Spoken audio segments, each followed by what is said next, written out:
Pedimos, Senhor, nos aceitar diante da Tua presença, recebendo o nosso louvor, a nossa adoração, a nossa música, tudo que podemos oferecer a Ti, Senhor, seja conforme os anjos oferecem. Santo, Santo, Santo, Santo é o Senhor dos exércitos. E possamos estar cobertos pelo sangue de nosso Senhor Jesus Cristo, pela santidade do Senhor mesmo. Que o Senhor venha nos cobrir com a Tua misericórdia, dando-nos, ó Pai Santo, a Tua presença sem embargo algum, sem nenhum impedimento, que coisa alguma esteja causando nenhuma murmuração, nenhuma reserva no coração, nenhum ódio, nem coisa qualquer que possa impedir a atuação do Teu Santo Espírito no nosso meio. Qualquer vaidade, qualquer coisa, livra-me, livra o pregador de falar qualquer coisa vaidosamente, livra qualquer um de vir à Tua igreja com qualquer outro propósito, a não ser adorar-Te em espírito e em verdade. Te pedimos perdão das nossas faltas. Esperamos que nada possa impedir a cura dos doentes e a nossa maior aproximação de Ti, Senhor. Em nome de Jesus Cristo. Amém. Amém.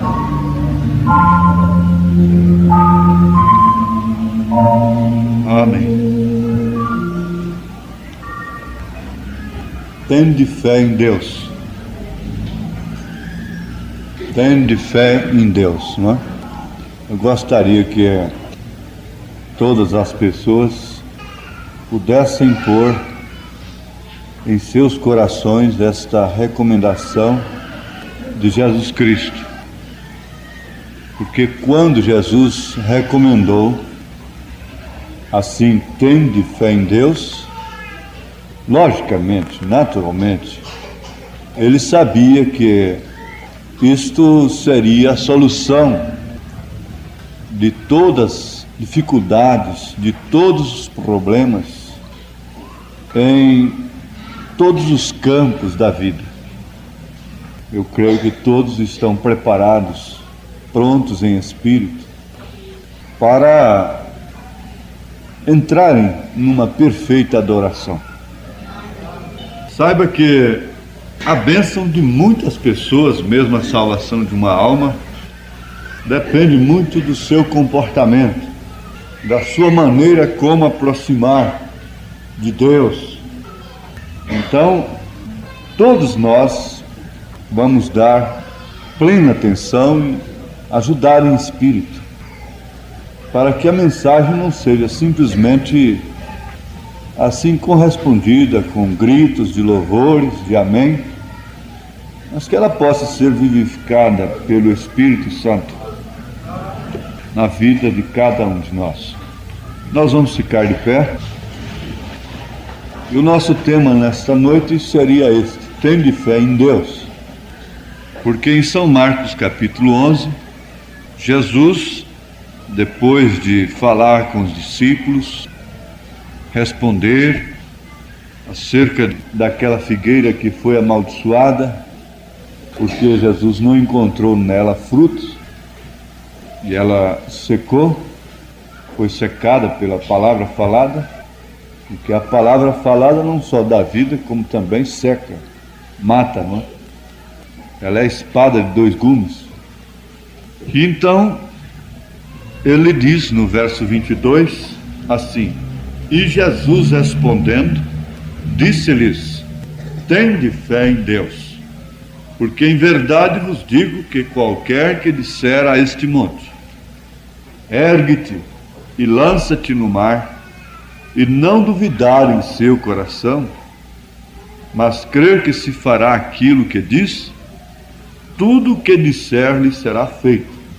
Por isso vos digo que tudo o que pedirdes orando, crede que o recebereis e tê-lo-eis. E quando estiverdes orando, perdoai se tendes alguma coisa contra alguém, para que vosso Pai que está nos céus vos perdoe as vossas ofensas. Mas se vós não perdoardes, também vosso Pai que está nos céus vos não perdoará as vossas ofensas. A outra leitura é São Lucas 15, mas ela vai ser citada durante a mensagem. Trata-se da parábola do filho pródigo.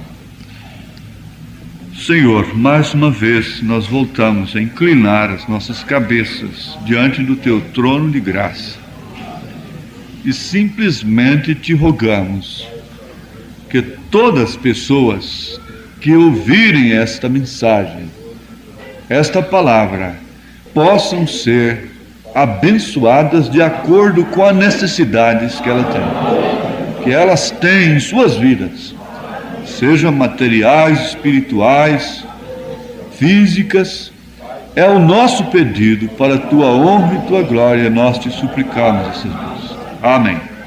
Aleluia. Podeis assentar. Tem fé em Deus, se a treva oculta o sol.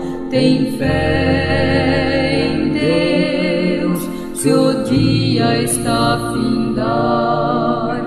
Tem fé em Deus, até vencer enfim. Tem fé, amigo, em Deus.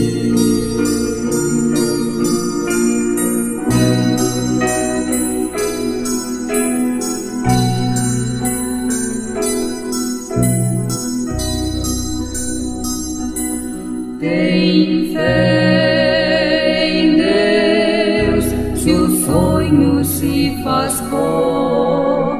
Tem fé em Deus, não podes andar só.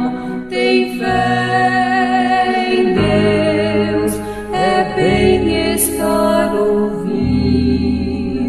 Tem fé, amigo, em Deus.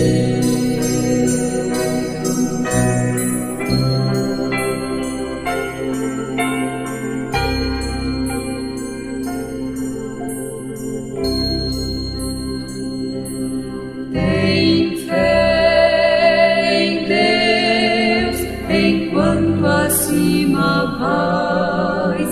Tem fé em Deus, se te retarda o pé. Tem fé em Deus, que é teu amante Pai. Tem fé, amigo, em Deus.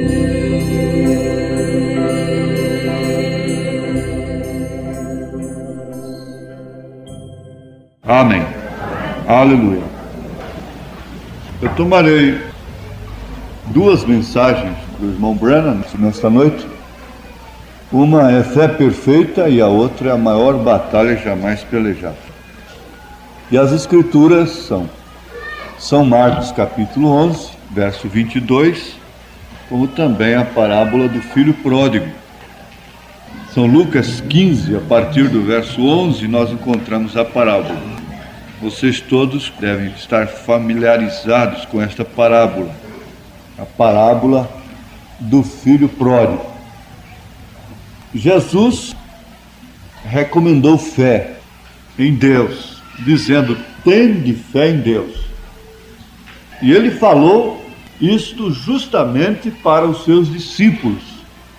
E fez esta recomendação logo após uma coisa sobrenatural ter acontecido através de sua palavra. Se vocês lerem toda a Escritura, São Marcos 11, do verso 12 em diante, vocês vão encontrar que uma coisa sobrenatural aconteceu.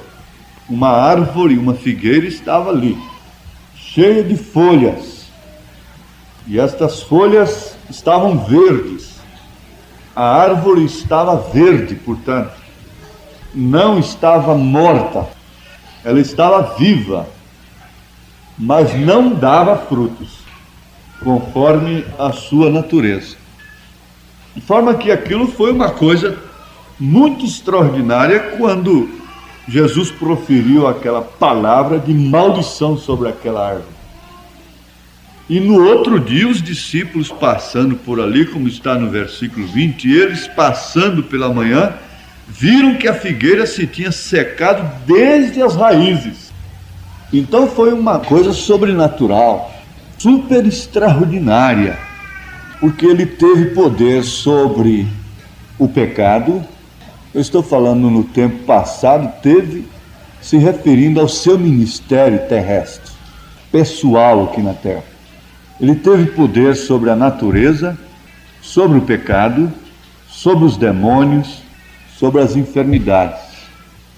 E esse poder sobre a natureza parou o vento, a tempestade, secou a figueira, neste caso. Então, cada obra desta que acontecia no ministério de Jesus, naturalmente, impressionava mais os discípulos, os seus discípulos.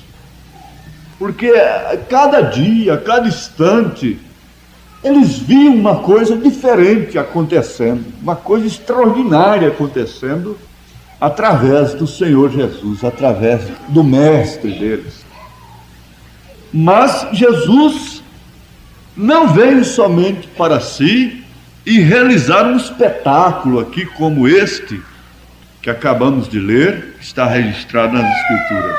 Ele se preocupou em transmitir isto para todos quantos crescem nele, transmitir a sua vida, transmitir o seu poder.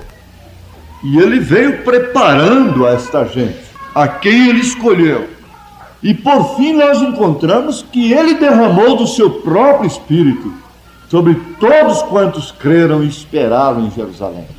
E logo São Pedro disse que a promessa não seria somente para eles, seria para todos aqueles que crescem, que fossem chamados, todos quantos o Senhor chamasse. Ele não usou o poder para si próprio. Ele quis que toda a sua igreja tivesse o mesmo poder, a ponto de dizer: aquele que crê em mim fará as mesmas obras que eu faço. E, se possível, fará maiores ainda. Às vezes, hoje, quando se levanta um homem com poder de curar os enfermos, ele se torna um ídolo e chama a atenção do povo somente para si, como se somente ele pudesse fazer aquilo, como se Deus estivesse sujeito a atuar somente através dele, o que não aconteceu com o profeta. Haja visto que até os anciãos dele ressuscitou uma mulher morta. E ele animou o seu povo. E ele disse: foi um homem ungido, agora é um povo ungido. Mas vamos observar um pouquinho, com calma, que tipo de fé que Jesus recomendou. Tende fé em Deus. Simplesmente um quadrinho de parede escrito tende fé em Deus? Ele recomendou uma fé que vai além desta fé tradicional, como tradição dos pais, e que não resulta em outra coisa senão em uma vã maneira de viver, da qual nós, como filhos de Deus, devemos ser resgatados pelo sangue de nosso Senhor Jesus Cristo. Você já sabe que eu estou falando em termos bíblicos usados por São Pedro, porque não foi com ouro nem com prata que fomos resgatados da nossa vã maneira de viver, que herdamos dos nossos pais, mas sim com o sangue precioso de nosso Senhor Jesus Cristo. Mas então nós vamos fixar nisto: tende fé em Deus, mas não uma fé comum, porque você sai por aí e todas estas pessoas que estão bebendo, que estão fumando, que estão andando dirigidas pelo mundo e com ódio em seus corações, e com seus corações cheios de vaidade, de luxúria, de mentiras, elas dizem que têm fé em Deus. Hoje se torna muito até difícil você evangelizar determinadas pessoas, porque elas concordam com tudo que você fala. Esse é o pior tipo que existe. Ela concorda com tudo que você fala. E ela dá até um empurrão naquilo que você está falando. Ela acrescenta alguma coisa. Mas não se trata desta fé, porque se trata de uma fé que remove montanhas. E o Espírito tem nos trazido isto aí, que ninguém deve buscar lenitivos, consolo, em fontes que não sejam fontes de Deus. Nós conhecemos a história daquele menino que estava comendo borracha, pedais de bicicleta, borracha de escola, e o caso chamou a atenção. Então ele foi levado a uma junta médica e eles constataram que faltava enxofre no corpo da criança, no organismo da criança, daquele menino. E na borracha contém enxofre. Era uma fonte de enxofre, o que estava faltando no seu corpo. Havia um fundo ali clamando por um fundo.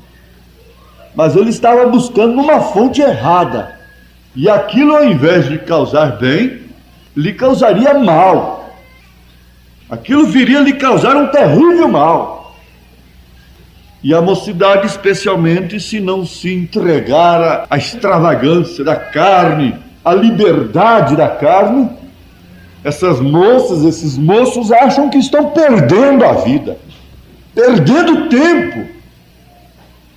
Na verdade, toda pessoa precisa de lenitivo, precisa de lazer, precisa de alegria. Agora você olhe se esta fonte onde você está buscando consolo, está buscando alegria, descanso, não vem te causar mal. Na verdade, contém ali, como a borracha contém enxofre.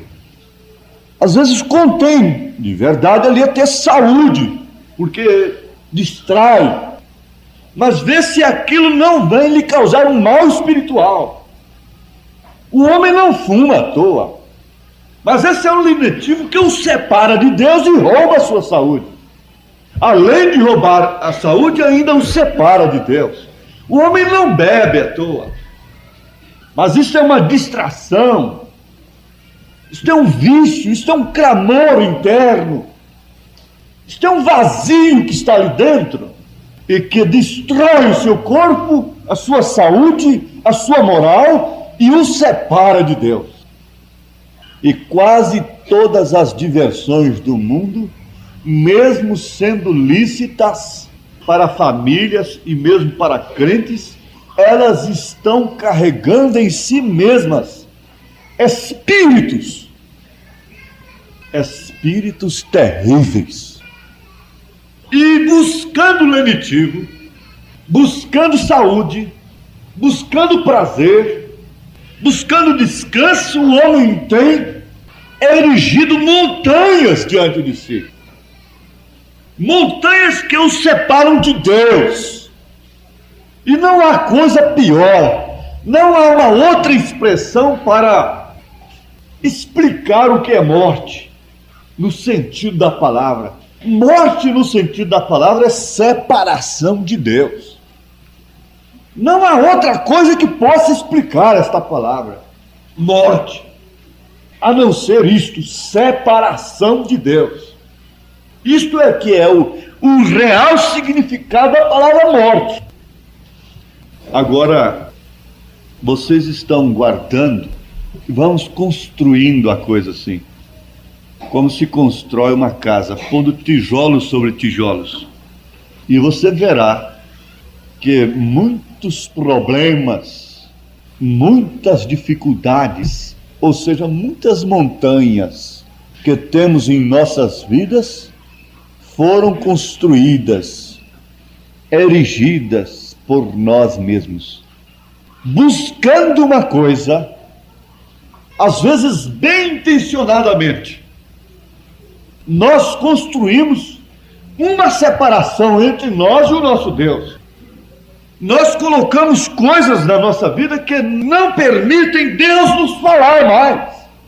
Porque nós então passamos a depositar o nosso coração naquilo. E onde está o seu tesouro, está também seu coração. E é justamente onde está o seu coração é que Deus te vê. Se você está aqui pensando num filme, Deus está te vendo é dentro do cinema, não aqui dentro desse tabernáculo.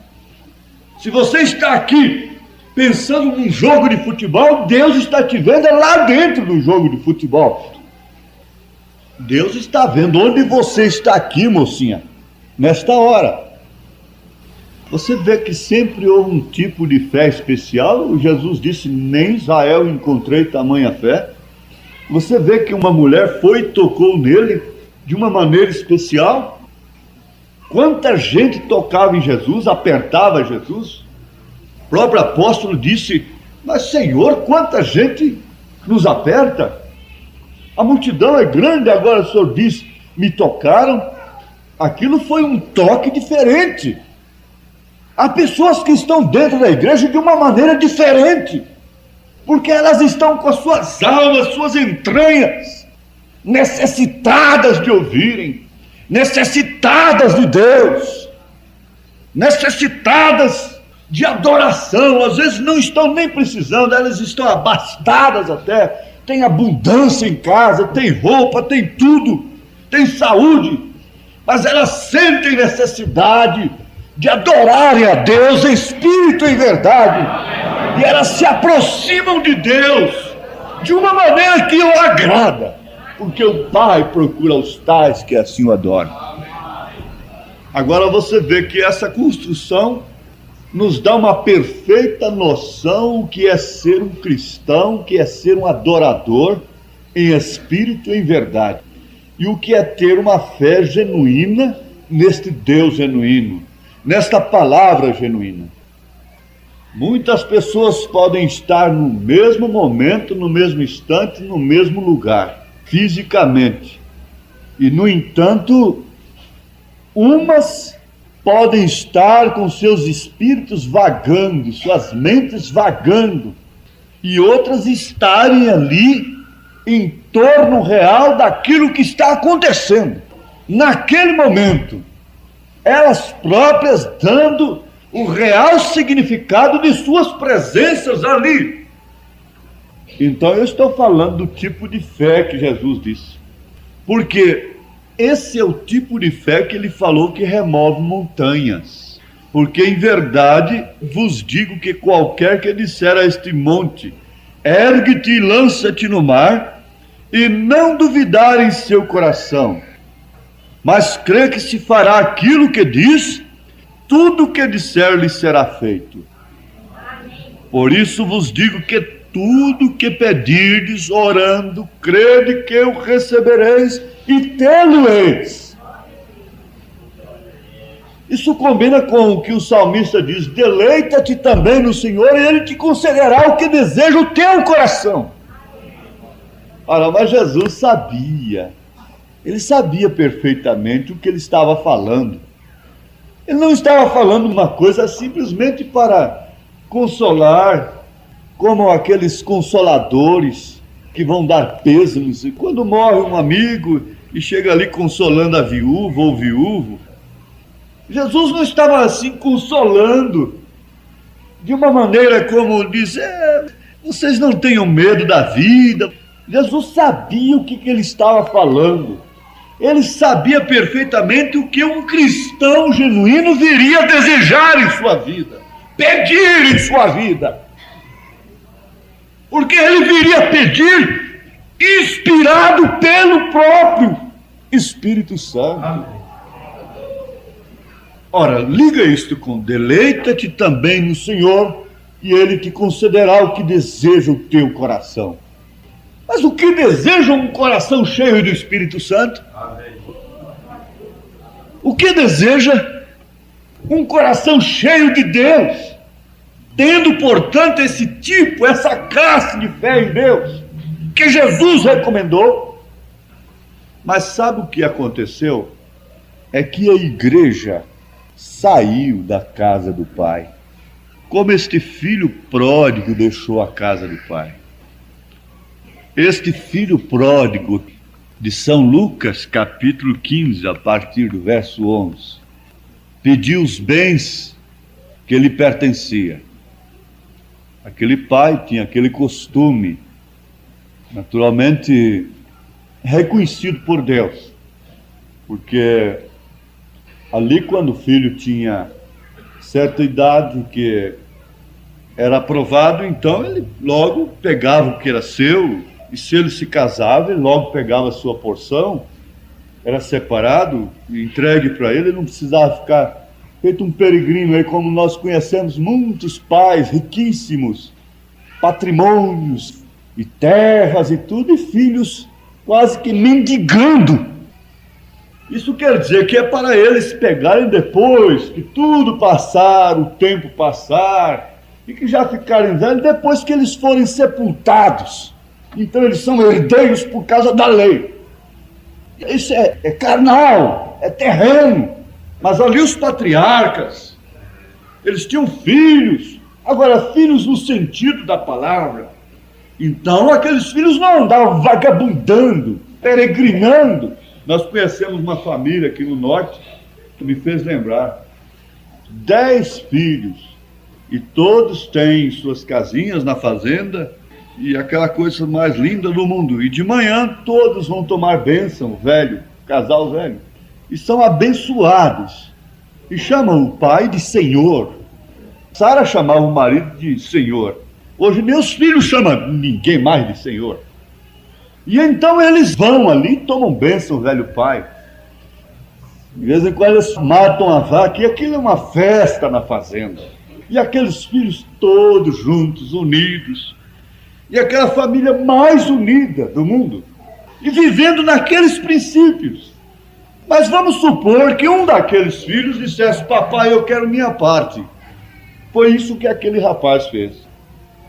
E foi embora, e foi esbanjar. Ele não sabe quanto custou, etc. E foi esbanjar. Esbanjou mesmo. Jogou tudo fora, o que ele levou da casa do pai. Mas um dia, quando ele estava comendo muito mal, passando fome e necessidade, e viu as bolotas dos porcos, e ele estava maltrapilho, barbudo, cabeludo, sujo. Então ele se lembrou: na casa de meu pai nem os jornaleiros passam necessidade dessa. E eu vou me voltar, levantar-me-ei, e irei ter com meu pai e dir-lhe-ei: pai, pequei contra o céu e perante ti, já não sou digno de ser chamado teu filho, faze-me como um dos teus jornaleiros. Mas quem pode anular a filiação? Não tem jeito. Se é filho, não tem jeito de dizer: agora você não tem meu sangue mais. O que manda é o sangue, porque seu pai é baiano. Eu sou mineiro, meu pai era mineiro, eu tenho o sangue de meu pai. O que manda é o sangue. Mas isso quer dizer, não pode, ninguém pode anular a filiação. Pode ser um demônio, mas é seu filho. Tem o seu sangue. É filho seu, saiu dos seus lombos. Este é o filho. E foi um filho que saiu de casa. Mas onde é que nós vamos parar com isto? Aqueles que são filhos, deixando as eras da igreja para trás, que vocês já conhecem, aqueles que são filhos nesta era, voltam para a casa do pai. Agora, o que significaria esta casa do pai a estas alturas? A igreja deixou a unicidade de Deus, a igreja deixou o batismo nas águas em nome do Senhor Jesus Cristo, a igreja abandonou completamente o batismo, o genuíno batismo do Espírito Santo, a igreja passou a descrer nos milagres, na cura divina, a igreja perdeu muitas outras riquezas que são dadas, os dons reais do Espírito Santo, ministrados pelo próprio Espírito Santo. Ela perdeu tudo isso, se jogando no mundo, esbanjando no mundo as bênçãos de Deus, jogando as bênçãos de Deus sobre qualquer pessoa e dando o que é de Deus. Mas Elias veio para trazer os filhos de volta à fé dos pais. Elias virá e restaurará todas as coisas. Elias virá e converterá o coração dos filhos aos corações dos pais, os corações dos filhos aos corações dos pais. Isso quer dizer, a sua mensagem levará os verdadeiros filhos que estão dentro das denominações ficarem insatisfeitos, necessitados. Mas, irmãos, Elias veio para mostrar isso e nós nos encontramos como filhos pródigos, porque filhos nós somos. E fomos chamados de volta para a palavra original. Isto quer dizer, para a casa do Pai, onde há abundância. E quando nós chegamos aqui a estas alturas, que classe de fé nós devemos ter? Ou nós vamos ficar como aquele que nunca saiu e não participarmos da festa, e não comermos da vida do cordeiro imolado, e não comermos o que o Senhor tem nos dado? Fé perfeita não é fé comum. A fé perfeita não é a fé que nós herdamos dos nossos pais denominacionais. Se eles dizem que Jesus salva, está muito bem o dizer. Mas a vida do crente é que confirma aquilo que Jesus fez por ele, é que testifica aquilo que Jesus fez por ele. Você vê que assim que aquele moço chegou, ele foi recebido pelo pai, e daí a pouco ele havia tomado banho, se barbeado, e ele estava com anel no dedo, e tinha calçado seus pés, e ele estava com a roupagem de filho. Ele não estava com a roupagem nem de jornalheiro na casa de seu pai, porque isso seria para os judeus, para servos. Mas ele estava com a roupagem de filhos. Todo mundo que o visse naquele palácio teria que reconhecê-lo como filho, porque ele estava com a roupagem de filho. Agora veja, que tipo de roupagem Deus vem nos dar? Quando nós viemos esbagaçados, mulheres com histórias negras, homens com histórias escuras na vida, quadros tristes, quadros horrorosos. E de que maneira nós temos sido recebidos pela grande graça, suprema graça do Senhor? De que maneira? Justamente isto, ele teve um tempo para se banhar, para limpar. E a palavra opera isto. Ela limpa a pessoa, ela limpa a sua mente, limpa o seu coração, ela limpa a sua vida, para então ele pôr o anel, para então calçar os seus pés, para então vestir a roupagem. Ninguém chega em casa sujo, imundo e bota uma roupa limpa. Primeiro ele vai tomar banho, limpar-se de suas sujeiras, de suas mentiras, de suas coisas, de seus enganos, desta fé comum, dessa fé rasteira, dessa fé que só pode se mover se a razão estiver lhe dando a mão. Venha, venha, puxando pela mão. Não, eu quero falar nisto, aqui na Fé Perfeita, parágrafo 86. O irmão Branham diz: a fé perfeita resolve toda circunstância, sem importar qual seja. A fé perfeita resolve toda circunstância, sem importar qual seja. Mas aí eu tenho que ficar envergonhado. Todos nós temos de nos envergonhar diante do Senhor, se isso não está acontecendo conosco. Estamos ou não estamos na casa do Pai? Amém. Estamos ou não estamos em sua palavra? Amém. Em sua mensagem? Amém. Podemos ou não crer em sua palavra como entre a vida e a morte? Amém. Mas o que falta é aquilo que Esther disse: se perecer, que eu pereça. Se eu perecer, pereci. O que Ruth disse: onde você morrer, eu morro também. O que falta muito é como que fechar os olhos para a razão, fechar os olhos para os sentidos, porque nunca isso tem trabalhado tanto como está trabalhando agora, contra os filhos de Deus. A ponto do profeta clamar: o maior inimigo que eu conheço chama-se William Marion Branham.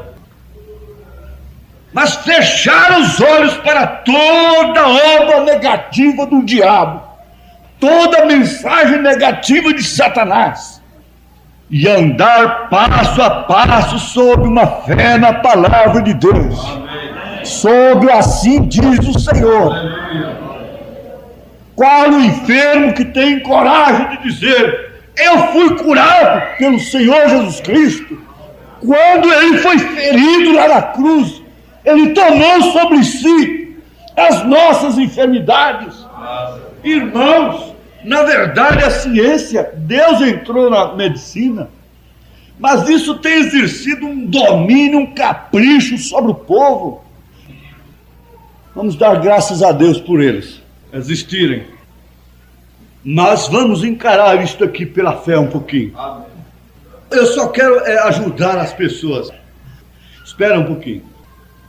Mas quando isto chega a tomar lugar, entre você e Deus, alguma coisa está errada. Quando qualquer coisa chega a ser mais procurada do que Deus, alguma coisa errada está acontecendo com aquela pessoa, com sua fé. Vamos nos desafiar nesta hora. Vamos. Veja aqui, a fé perfeita resolve toda circunstância, sem importar qual seja. Mas toda circunstância, sim, perfeitamente, toda circunstância, porque Jesus disse, tudo quanto pedirdes, tê-lo-eis. Jesus disse, direis a este monte, ele sairá. Direis a esta epilepsia, ela tem que sair, porque isso é um demônio. Agora eu sempre falo de uma coisa mais grave, para você incluir as menores nisto. A fé perfeita resolve toda circunstância, sem importar qual seja. A fé perfeita domina tudo. Você entendeu o que é dominar tudo? Tudo que está a seu redor, não colocando sob seus caprichos. Isto é tudo que você precisa para viver como uma cristã. Tudo que possa impedir que você venha a viver de fato como uma filha de Deus, como um filho de Deus. Esta fé perfeita domina tudo. Será que o profeta está sendo extremista? Vejam bem, quando você crê algo, ou se põe a fazer algo, e tem fé no que está fazendo, não importam as circunstâncias. Isso não tem nada a ver, porque a fé domina essas circunstâncias. E Paulo disse que aquilo que não é feito por fé é pecado. Porque a fé domina as circunstâncias. Se é onde há alguma enfermidade, veja, irmãzinha, veja só qual é a batalha do momento, filha. Amanhã você pode estar respirando ali com muita dificuldade, buscando um pouco de oxigênio, morrendo numa cama e precisando desta mensagem. Por que você não dá todo o valor nela agora? Se é onde há alguma enfermidade, e Deus revela que certa coisa sucederá. Aqui está o segredo. Se isto vem a teu coração, você sabe, ele diz assim, você vem na frente para fazer uma experiência, é melhor você ficar lá no seu lugar. E se você vem na frente, qualquer pregador que chama, você vem na frente por um costume, um hábito, isso é melhor que você ficasse lá. Assim, há pessoas que acham que o pregador tem que botar a mão na cabeça dela, porque senão não teve culto para ela. Não é isto. Não é esse tipo de fé. Mas é quando Deus desce no seu coração. É quando Deus te revela algo. Então, aquilo terá que suceder de todas as formas. Sucederá. Você simplesmente fala e segue adiante sem duvidá-lo, sem sequer fazer perguntas. Você sabe que a pessoa não passa do seu ponto de interrogação, porque já é uma coisa concluída. Quando Jesus expirou lá no Calvário, ele disse, tudo está consumado. Está tudo consumado. Toda a obra que ele veio realizar por você já foi feita no Calvário. Você não tem que nem pedir coisa alguma, você tem que crer. Quando a igreja tiver a fé perfeita, ela não orará, ela falará. Ela dirá, isto não é doença mais. Você estava com esta dor. Eu estava com isto, não estou mais.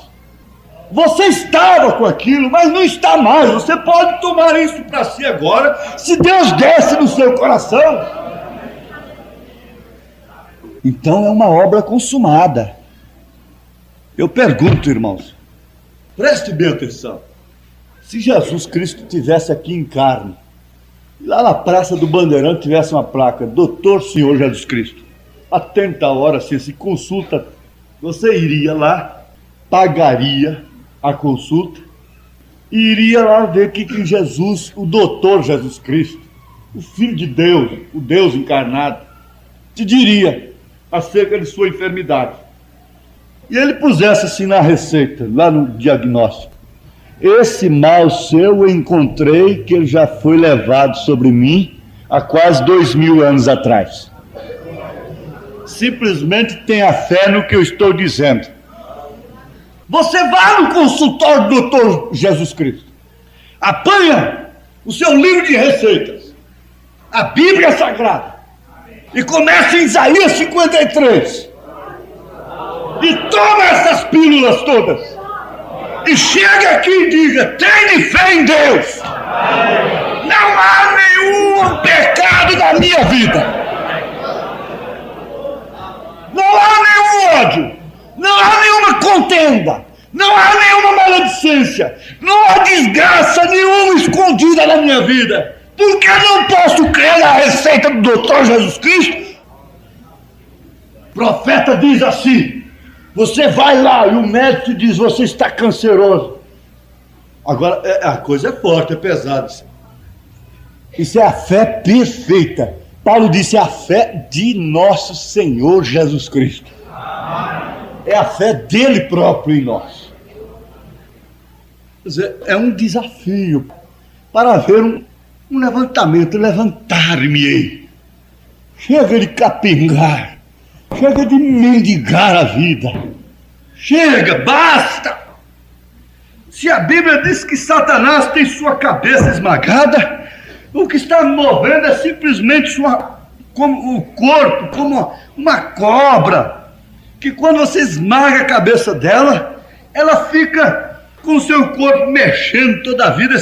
É seu veneno, fica ali há muito tempo ainda. O que está movendo nesta hora é o corpo do diabo, porque como o corpo de Cristo está se movendo, o corpo do diabo está se movendo, mas ele está com a sua cabeça rachada, seu crânio foi fraturado, ele pisou a cabeça de Satanás, ele fez uma obra consumada por estas irmãs, por estes irmãos. Não admita nenhuma doença em sua cabeça. Não adianta, não admita. Não admita nenhuma doença, nenhum espírito diabólico te introduzir numa doença incurável. Porque na sua receita, no seu livro de receitas, está escrito que ele levou sobre si todas elas. Agora, como faz, pastor? Ele está doendo. Isto foi uma obra concluída. Está concluído para o cristão. Isto domina sobre toda a circunstância.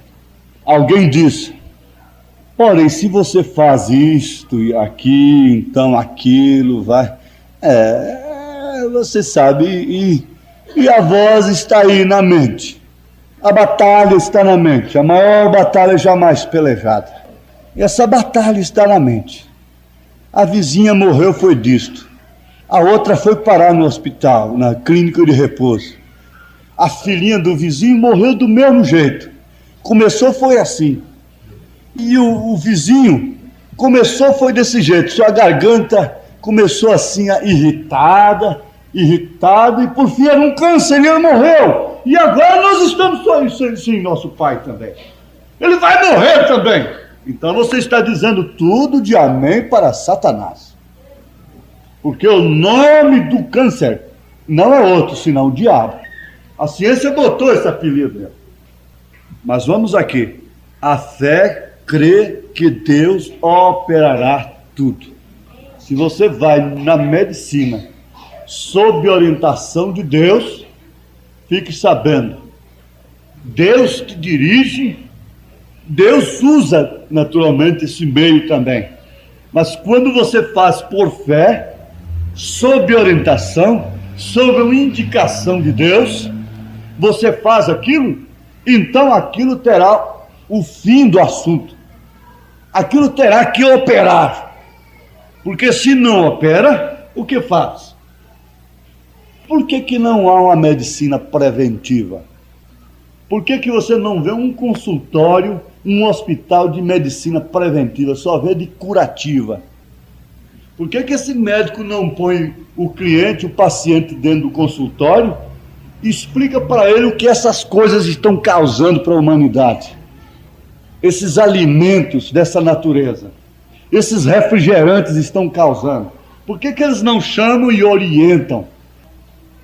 Agora, se Deus me dirige, se Deus te dirige, ora, você será bem-sucedido. Eu fui bem-sucedido, e há muitos outros que são bem-sucedidos, e aqui você mesmo será bem-sucedida, mas você não pode fazer nada sem fé perfeita. Se Deus deu aquela direção, o irmão Branham, veio a revelação de Deus para ele sobre aquele menino, e ele disse para a mãe: leva a criança numa cidadezinha assim, ou pai, vai aparecer uma mulher assim assim, vai prestar um socorro para você e vai levar uma clínica assim assim, e aquele médico vai operar a criança, vai abrir a cabeça da criança, não sei como, e eu sei que vai acontecer, e foi dito e feito. Aconteceu do jeitinho que ele falou, e o médico operou a criança. Por que ele não orou ali naquela hora? Deus sabe por quê. Mas você precisa ter uma direção de Deus. Você não pode ser uma pessoa entregue, rendida, a não ser a Cristo. Amém. A não ser ao Senhor Jesus Cristo. Eu não sei como fazer, porém de todas as maneiras o fará. A fé domina sobre toda a circunstância. E além do mais, a fé e o amor estão relacionados. São parentes. Eu não vou falar no amor, eu quero falar somente sobre a fé. E você sabe que sem o amor não adianta a fé. Aí então você leria 1 Coríntios 13. Ainda que eu tivesse fé para remover montanhas, sem esse amor ágape não adiantaria nada. Mas vamos tomar a fé da maneira que os heróis da fé tomaram. Na maior batalha jamais pelejada, parágrafo 111. Ele diz assim: eu tenho visto isso muitas vezes, quando o Espírito de Deus tem caído sobre algum lugar, submetendo as pessoas sob unção. Oh meu Deus, o Espírito do Senhor pode cair aqui neste lugar agora e nos submeter à unção do Senhor? Você cai naquele lugar, naquele corredor, fica submeto ao domínio total deles. Eles tiram sua roupa, eles fazem tudo o que quer com você. Te corta, te dá sangue, tira sangue, põe sangue e dá a comida que eles querem, e você submete totalmente ao domínio deles, ao que eles falam. Eles chegam até a petulância, a arrogância, o desrespeito de quando a irmã precisa fazer um tratamento mais longo, dizer: deixa essa bobagem, corta seu cabelo, que isso é falta de asseio. Não sabem nem respeitar a fé dos outros. Preste bem atenção. Oxalá que caísse uma unção do Espírito Santo aqui, o Espírito Santo pudesse cair aqui nesta hora, a ponto de sujeitar, submeter a todas as pessoas a sua unção, as suas maneiras. Se você não se submete ao médico, ele não pode te operar. Se você não se submete ao Espírito Santo, ele não pode operar na sua vida. Submetendo as pessoas sob a unção. Oh, como eu espero esta hora. Tem que haver um clamor por esta hora, por este momento, dele cair a ponto de submeter todos os meus sentidos, todos os meus motivos, todos os meus objetivos, todos os meus passos à sua unção. Ele é um homem completamente rendido, submetido à unção do Espírito Santo. Mas o que acontece é que damos muitos passos, a maioria dos passos é pela nossa própria vontade. Aí então ele vira carinhosamente, naturalmente de uma maneira ousada: se este grupinho congregado aqui nesta manhã no nosso caso, nesta noite, pudesse unicamente tomar essa mente e tirar toda a dúvida, cortar toda a dúvida. Como poderia duvidar jamais quando ver os mortos ressuscitar, aos coxos caminhar, aos cegos verem e aos surdos ouvirem? Se cai esta unção, talvez não haveria nenhum grito. Quem sabe haveria a tremura, lágrimas quietas e caladas. Talvez não veríamos nenhumas mãos levantadas e saltando e gritando e daqui a pouco maldizendo ali fora, comprando e vendendo ali fora. Mas quem sabe cairia um temor e um tremor, e haveriam lágrimas irresistíveis, copiosas, de renúncias, de arrependimento a toda transgressão, a toda desobediência, a toda resistência ao Espírito. Quando o Espírito de Deus vem e te fala e você não dá ouvido, fica sabendo a pior coisa que você já cometeu na sua vida não foi fumar um cigarro, não foi beber uma garrafa de cachaça. Às vezes você faz a pior coisa da sua vida depois de crer, que é o Espírito Santo te dá uma mensagem e você virar as costas para ela, endurecer sua cabeça e diz que tem um galo na minha cabeça, mas isto vai assim mesmo. Isso é desobediência, é transgressão a Deus. E por causa disso não podemos ver maiores maravilhas nos nossos filhos, nos nossos lares, na igreja. Isto é o que é o certo, isto é o que é o correto. Vamos olhar no espelho. Quanta palavra ociosa, quanta atitude descaridosa, quanta resistência ao Espírito, quanta maledicência uns contra os outros. Quantas vezes ocupados com vida de irmãos, e até mesmo de ministério, de diáconos e tudo, ocupados com vida de esposas dos outros, com passados dos outros. Tudo isso é o diabo, tudo isso é transgressão, tudo isso é opróbrio. Isso não permitirá a fé perfeita operar. Ah, sim. Se este grupinho, não é grupão não, esse grupinho congregado aqui, nesta noite, pudesse unicamente tomar essa mente e tirar toda a dúvida, se converteriam como aqueles dois filhos da viúva, estavam sorrindo, escarnecendo lá, ficaram amarelos na hora e começaram a chorar, ao invés de estarem aí. As coisas mudariam completamente. E nós poderíamos ter muito mais de Deus. Eu próprio sou culpado, minha casa é culpada, você é culpado, sua casa é culpada. E eles não podem vir enquanto essa perfeição não chegar em nós. Mas se esse grupinho congregado aqui nesse instante pudesse unicamente tomar essa mente. Vejamos aqui e ter a classe de Abraão no parágrafo 125. Deus está chamando nesta manhã a toda semente de Abraão, a essa mesma classe que Abraão teve. Fé na sua palavra, fé na sua promessa. Por que, meu irmão, você sabe que você está errado? Por que você não dá uma sacudida na sua carne agora e diga: diabo, me deixa? Satanás, sai de diante de mim. E eu tenho que voltar para Deus, eu tenho que rastejar no altar. Eu não posso ter vergonha de o povo ver eu me rastejando. Então, teremos a mesma classe de vida que Abraão teve. Mas você sabe de uma coisa? Pouca gente quer a mesma classe de vida de Abraão. Quando se refere às promessas de Abraão, todo mundo quer. Mas quando se refere à sua vida, ninguém quer não. A sua vida foi muito difícil, irmãos. Sua vida foi muito difícil. A promessa lhe custou muito caro. ele foi provado quase que sem compaixão, parece. Diz que como Deus abandonou o Filho no Calvário, os fiéis foram como que deixados em covas, jogados em covas, em calabouços, foram jogados em fogueiras, mas a classe de vida que eles tiveram, poucos querem. Você olha nos tamancos, nos saltos que as irmãs usam, nos seus vestidos apertados, e vocês estão, na maioria, prontas para ser cobiçadas. Vocês não querem ter a mesma classe de vida que Abraão teve.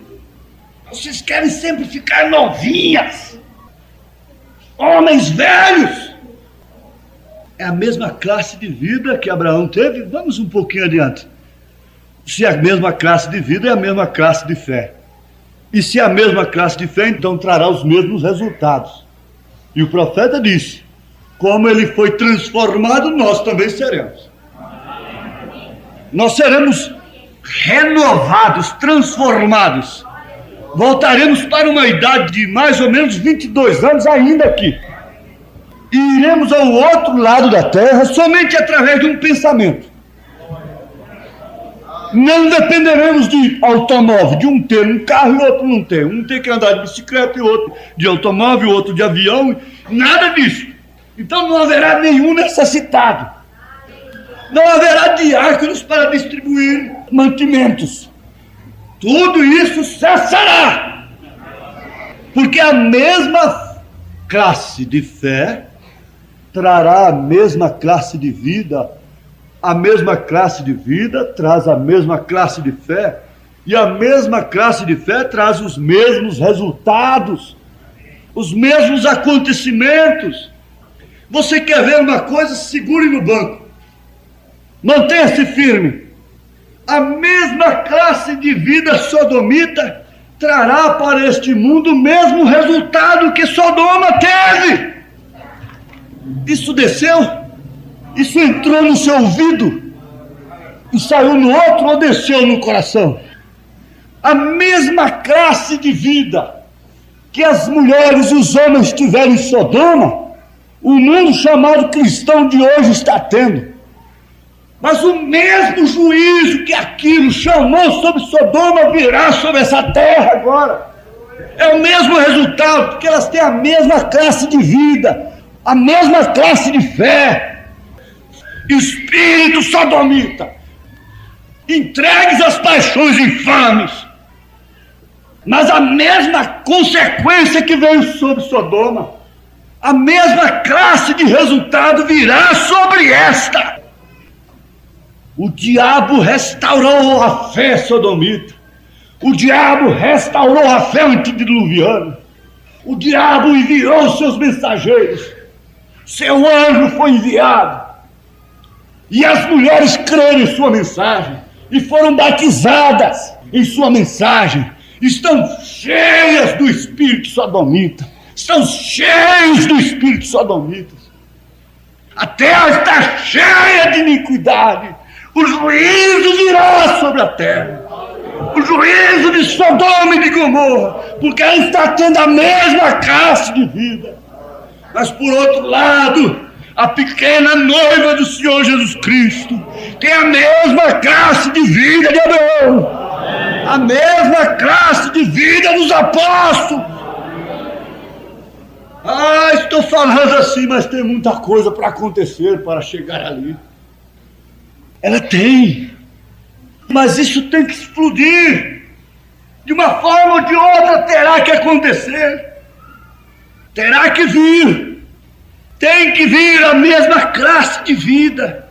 A mesma classe de fé traz a mesma classe de vida. Tenha de fé em Deus. Fale em sua cura. Fale na unção do Espírito Santo em você. Fale no seu rapto. Fale no que Jesus tem feito. Fale boas coisas. Não fale coisas más. Fale somente coisas que promovam edificação para aqueles que ouçam. Tome atitudes de fé. Fiquem de pé pela fé na palavra de Deus. Tome a doença e joga fora agora. Toma a classe de fé. Abraão apagou os facões enferrujados. Nós temos mais do que aquilo. Temos a palavra do Senhor. Temos a palavra de Deus.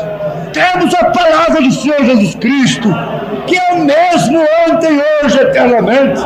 Isso não te move para uma vida diferente? Para uma classe de vida diferente? Teria você que lançar fora hoje alguma corrente de Satanás? Aleluia, aleluia. Tem muitos gadarenos que o mundo não consegue prender, mas também a palavra não consegue, a igreja não prende. O mundo não conseguia prender o gadareno, não conseguia lhe dar volta, a igreja também não conseguia. Ele não queria nem uma coisa e nem outra. Há pessoas que não sabem o que quer, elas estão loucadas. Isso lhe falta o Espírito Santo, a unção do Espírito Santo. Mas outro dia eu perguntei: já encontraram os ossos de alguém em algum lugar porque ficou ali de jejum até que Deus batizasse com o Espírito Santo? Uma mulher emburra e fica 3 dias sem comer, fica 3 dias com as costas viradas para o marido, fica 3 dias sem falar com ele. Mas eu pergunto: quem é que fica 3 dias orando e jejuando e falando com o Senhor? Essa casta não sai a não ser com jejum e oração. Certas castas não saem. Não saem, não adianta. Isso aqui pode rasgar, pode explodir. Não resolve. É como um sino quietinho, badala para lá e para cá. Não resolve, volta do mesmo jeito para casa. Oh, mas se Deus vem e fala o seu coração, você toma isto por fé, você não terá que se emocionar, você não terá que sentir, você tem que simplesmente crer. Se o Espírito de Deus opera, isto é o suficiente.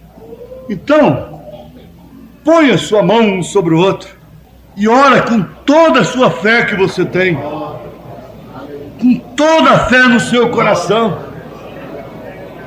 Ore como você quiser.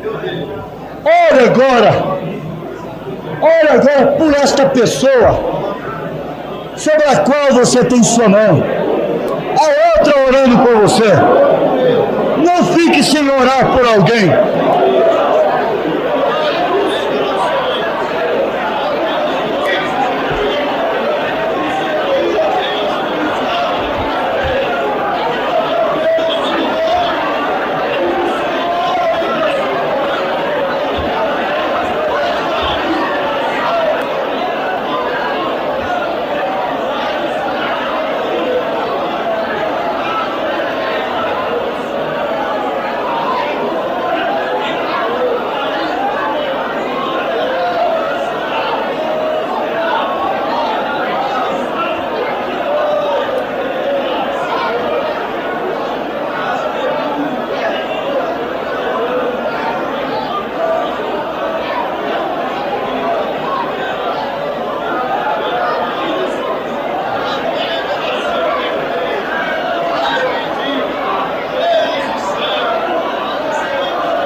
Mas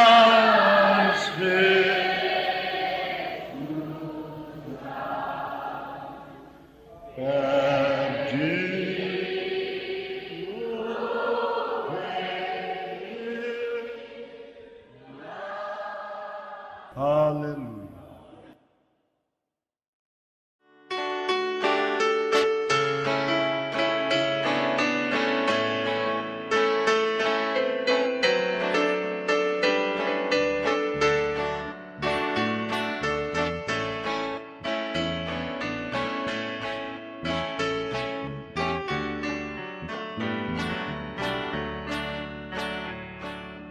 Sei que todo fim tem um começo e às vezes é difícil suportar quando a prova está começando.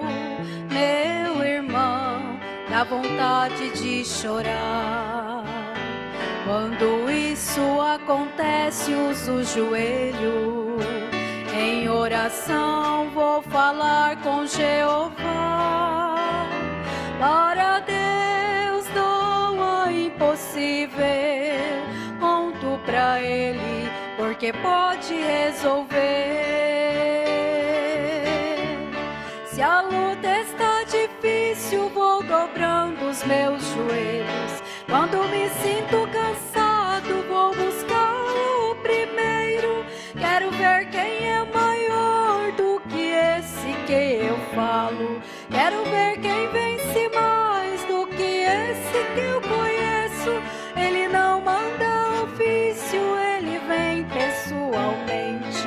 Ele não manda recado, fala tudo lado a lado. Isso mexe com a gente, porque Ele é o Deus dos crentes.